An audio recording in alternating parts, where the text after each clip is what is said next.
Shalom Cinoni. Hai Sher, ya ampun apa kabar? Aduh baik, luar biasa. Cici juga gimana Ci? Baik, 2 bulan loh ya Sher ya, kita nggak ketemu ya, nggak pelayanan juga Iya 2 lagi. bulan lebih. Terakhir Maret ya Ci, pertengahan Maret ya. Pertengahan Kita ibadah Maret deh pertemuan. kayaknya, iya minggu ketiga kalau Cici nggak salah terakhir, dan abis itu kita belum ibadah lagi sampai kalau nggak salah bulan Juni minggu kedua pemerintah udah mulai baru buka deh, baru bolehin kita ibadah. Amin, kalau bisa secepatnya ya Ci ya. Berarti kalau bulan Juni berarti hitungannya 3 bulan ya Sher ya, berarti kan Maret, April, iya 3 Iya. bulan loh. Almost lah ya, almost 3 bulan Ci. Nggak pernah loh dalam sejarah ya kita meliburkan ibadah 3 bulan. Biasanya cuma seminggu, itu juga udah gatel Ci. Iya, ini 3 bulan loh. Cici ngomong masih ini nggak Ci? Keluar rumah Ci? Masih kemarin ini ada beberapa jemaat yang meninggal kan, terus jadi kita tetap pelayanin, tapi kita tetap pakai prosedur yang ada gitu ya, pakai bajunya apa segala macam, pulang mandi apa cuci rambut, cuci muka, pokoknya semuanya harus bersih. Cici masih keluar, terus Cici masih ke pasar juga masih. Kamu gimana? Masih? Kalau kok kadang-kadang masih ke kantor sih. Seminggu tapi udah berapa banyak kali? kan di rumah. Seminggu berapa kali kalau? Nggak nentu sih, kadang 3 kali, kadang sekali gitu. Dampak menurut Ya, kamu, tergantung dampak kebutuhan. pandemik buat kamu tuh apa sih? Ya paling gede sih ya kan biasa kuliah kerja pulang sampai malam ya. Sekarang benar-benar banyak bed rest sih. Itu dampaknya. Which is bagus atau enggak? So far so good sih. Nanti Cuman kalau kuliah keenakan loh, online, nanti keenakan loh. iya Ci, aduh. Ya semoga pas udah biasa udah balik lagi sih kondisi. Iyalah, amin. Ya Ci, ngomong-ngomong nih kan kita mau sosialisasi pandemi nih Ci ya. Nah, terus juga Cici bilang kan pertemuan kita mulai ibadah pertemuan di minggu kedua Juni nih. Iya. Nah, kira-kira persiapan apa sih nih Ci? Oke. Ketika kita mulai lagi. Iya nih, pas ini Cici nih pingin mensosialisasikan pada pelayan Tuhan mengenai ini nih, what's next, apa yang harus kita lakuin nih berikutnya setelah pandemik ini, atau kayak transisi menuju kehidupan normal seperti biasanya. Terutama kita sebagai pelayan Tuhan, Cici yakin ini akan berdampak luas sama kita, berdampak kepada jemaat. Kita nggak tahu nanti jemaat kita akan ada atau nggak datang, kita kan nggak tahu ya kayak gitu betapa aware-nya. Sekarang what's next, apa yang berikutnya menjalani transisi, apalagi nanti kita ibadah yang pertama kali. Cici udah siapin catatan beberapa. Yang pertama gini, buat semua pelayan Tuhan, sahabat anak semuanya, buat para pelayan anak-anak remaja, pemuda, youth, Cici mau announce begini, kita nanti waktu mulai ibadah, biarlah kita ibadah seperti biasanya. Jadi ibadah seperti pujian, firman Tuhan, ibadah seperti biasanya. Tapi dalam ibadah itu tolong masukin gini, ada beberapa waktu kita selipkan untuk kesaksian, dan terutama kasih kesaksian ini, ruang kesaksian ini banyakkan gitu. Kenapa? Karena kesaksian itu berisi tentang good news. Jadi kita kasih good news ke banyak orang, dan itu keluarnya bukan dari mulut kita, biar itu keluar dari mulut jemaat ya.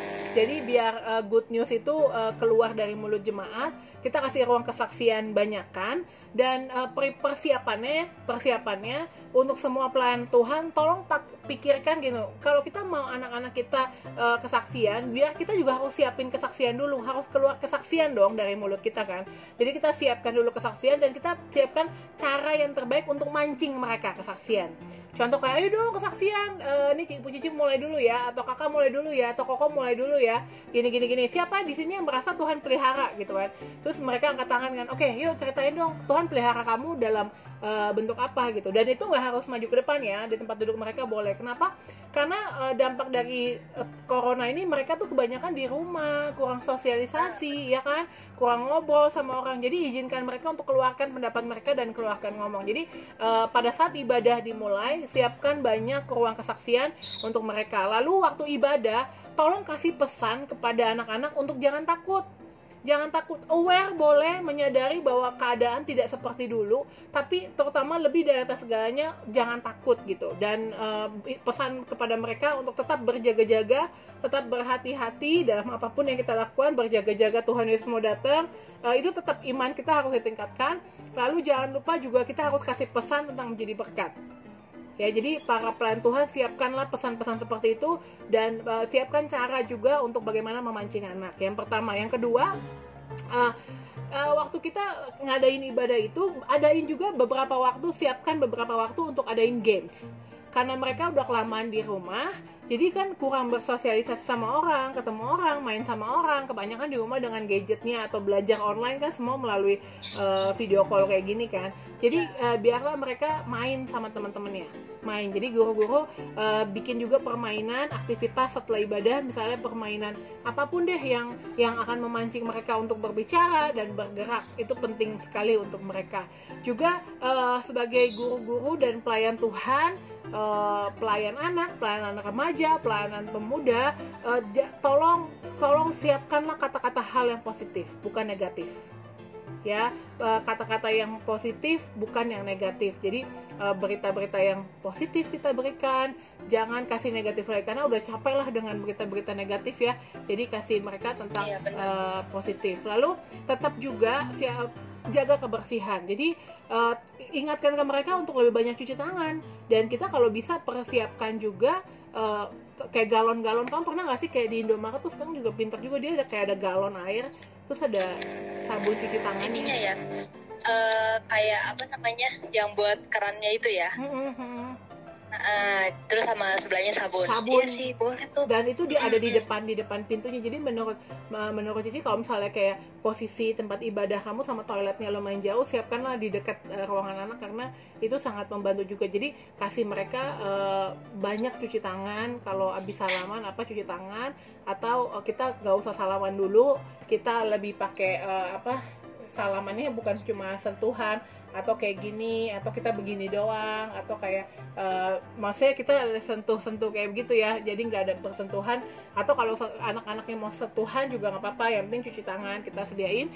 Nah, persiapannya untuk guru-guru ya siapkanlah, kalau terutama ya gitu ya, kalau seandainya ruang ibadah kamu jauh sama toilet, siapkanlah galon yang isinya air untuk cuci tangan itu. Kalau deket ya nggak apa-apa, habis salaman cuci tangan gitu.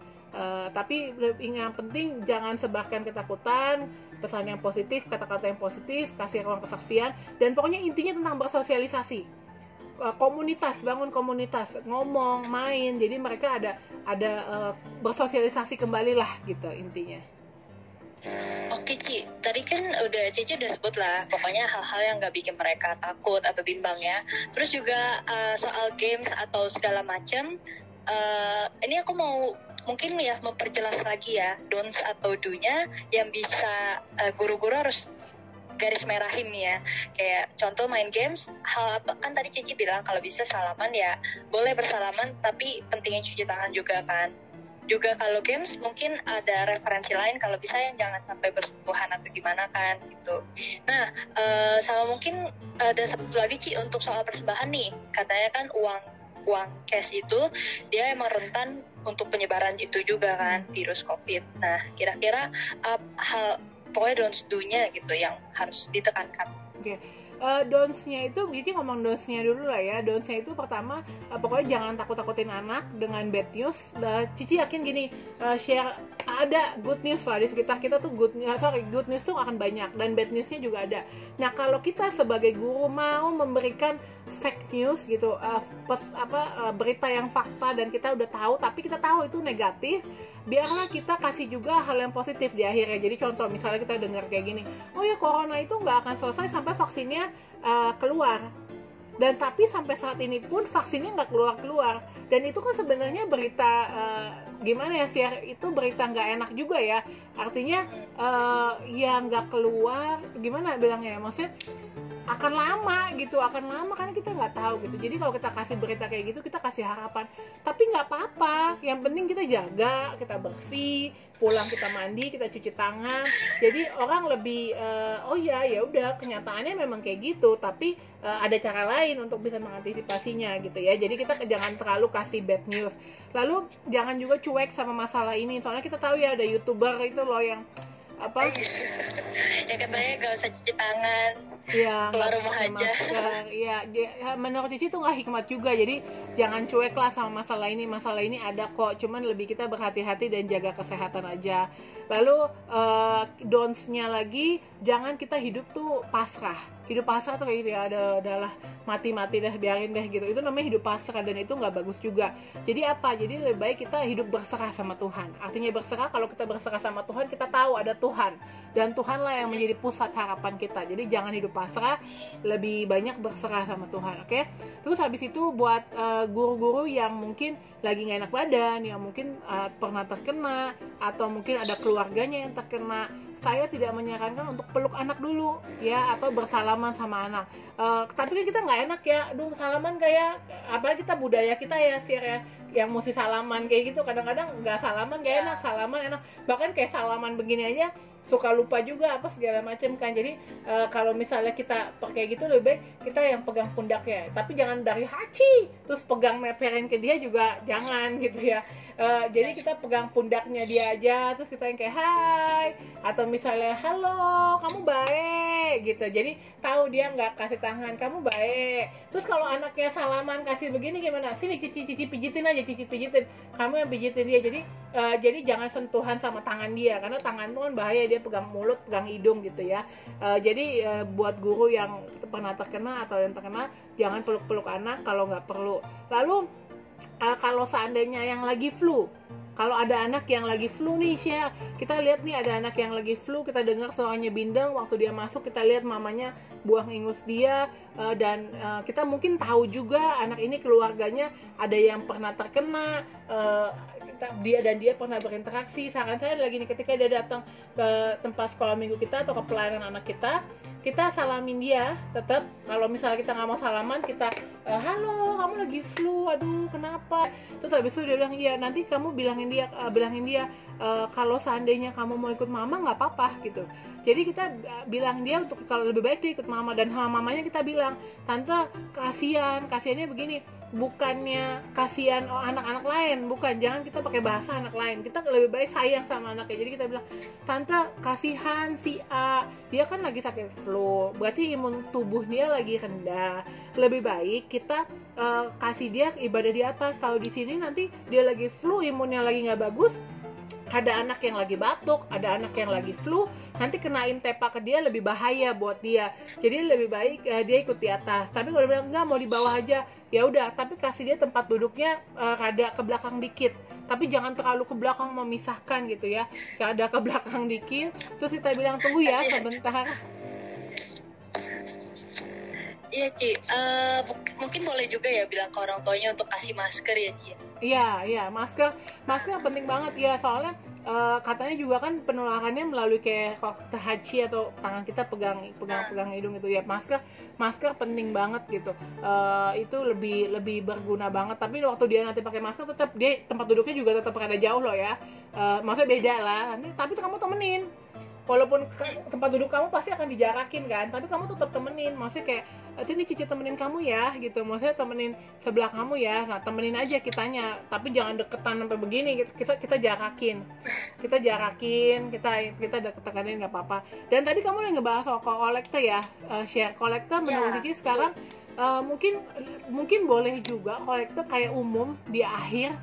Biasanya kan ada, kalau kayak tempat kita itu kan di sebelum firman kan. Nanti kalau kita mungkin di akhir aja, karena setelah akhir mereka salaman, terus mereka pulang, mereka langsung cuci tangan kan. Terus sama kita juga guru-guru, kita sebagai guru dan pelayan Tuhan, setelah kita salaman sama orang, please cuci tangan.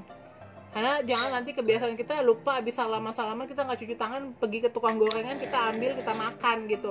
Jadi bahaya juga, nanti membahayakan kita. Jadi pada saat kita pulang, kita sebelum kita cuci tangan, terus baru makan gitu. Ya lah Ci, ini semua poin penting buat kita semua ya. Tetap sehat, amin. Tetap bersukacita.